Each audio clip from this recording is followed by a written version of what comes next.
როცა ილიას მსუბუქ წონაში ასვლა გაიგე, გაწყენინა ამ ფაქტმა. გსურს რომ მოდესმე მასთან იჩხუბო. ნამდვილად, დიახ. მე ვემზადები მსუბუქი წონისთვის. თუმცა ჯერ ქვემსუბუქის ტიტული მჭირდება და როგორც უკვე აქამდე არაერთხელ მithქვამს, ქამრის მოპოვების შემდეგ სურს ილიას ვეჩხუბო. ესე იგი, შენ გსურს მოიგო ქვემსუბუქი წონის ქამარი, შემდეგ ახვიდე მსუბუქ წონაში და ამ დივიზიის ჩემპიონი გახდე. დიახ, მაგრამ ტიტული აუცილებელი არაა, მხოლოდ ილია.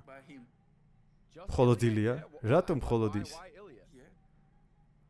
იმიტომ რომ მან ქვემსუბუქ წონაში თითქმის ყველა დაამარცხა.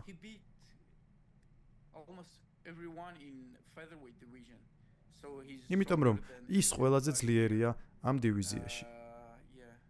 ჩემი თავის გამოკლებით, რა თქმა უნდა. შესაბამისად, ჩვენ შორის კითხვის ნიშანია, ასე რომ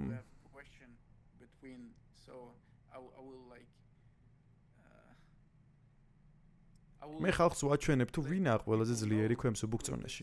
თუნდაც მსუბუქ წონაში მომიწიოს ამის დამტკიცება. ძალიან საინტერესოა. მოკლედ, შენ გსურს რომ დაგვანახო შენი შესაძლებლობები. ახლა რომ ილიამ დივიზია შეიცვალა, შეგვიძლია ვივარაუდოთ რომ მისი შემდეგი ოპონენტი ისლამია? რას ფიქრობ, ვინ მოიგებს? ისლამი თავისთავად. თუმცა ეს MMA-ია. ყველაფერი შეიძლება მოხდეს. როცა ამისთვის საკმარისი ძალა გაქვს. როცა ისლამი ჩხუბისთვის მზად იქნება, მას მარტივად დაამარცხებს. მაგრამ ზუსტად არავინ იცის რა მოხდება. არასწორი დიეტა, რთული წონის კლება ან სხვა რამ. ვინ იცის? მაგრამ ჩემი არჩევანი ისლამია.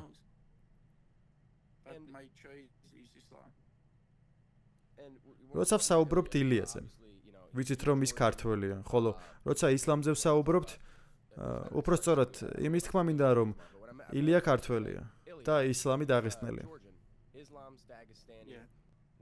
როცა მერაბსა და უმარს შეხედავ, შეამჩნევ რომ საქართველოსა და დაღესტანს შორის მეტოქეობა იზრდება MMA-ში. ასეთ დაპირისპირებაში მონაწილეობას იღებ, ამ ასპექტს შენსა და ილიას შორის ჩხუბში ჩართავ, თუ მსგავსი დაპირისპირება საშენო არა.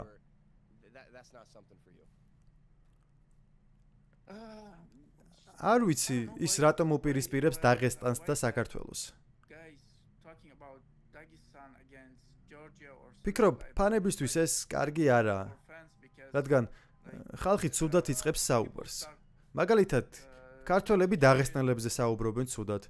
ამ პირიქით, დაღესტნელები ქართველებზე. ეს მე არ მომწონს, ეს ძალიან ცუდია. მესმის რომ მსგავსი მიდგომა ჩხუბს უფრო სანახაობრივს ხდის, თუმცა მე ეს არ მომწონს. საქართველო კარგი ქვეყანაა. დაღესტანიც. მსოფლიოში ყველა მიცის დაღესტანის შესახებ. მათი ჭიდაობის შესახებ, MMA-ის დაღესტანის შესახებ. ახლა საქართველოს ორი ქამარი აქვს. მინდა მივულოცო მათ. ჩვენ ძალიან გვიყვარს საქართველო, ისინი ჩვენი მეზობლები არიან. იცი, ინგუშეთიდან საქართველომდე სულ 2 საათის გზის სავალია. ინგუშეთთან ძალიან ახლოსაა.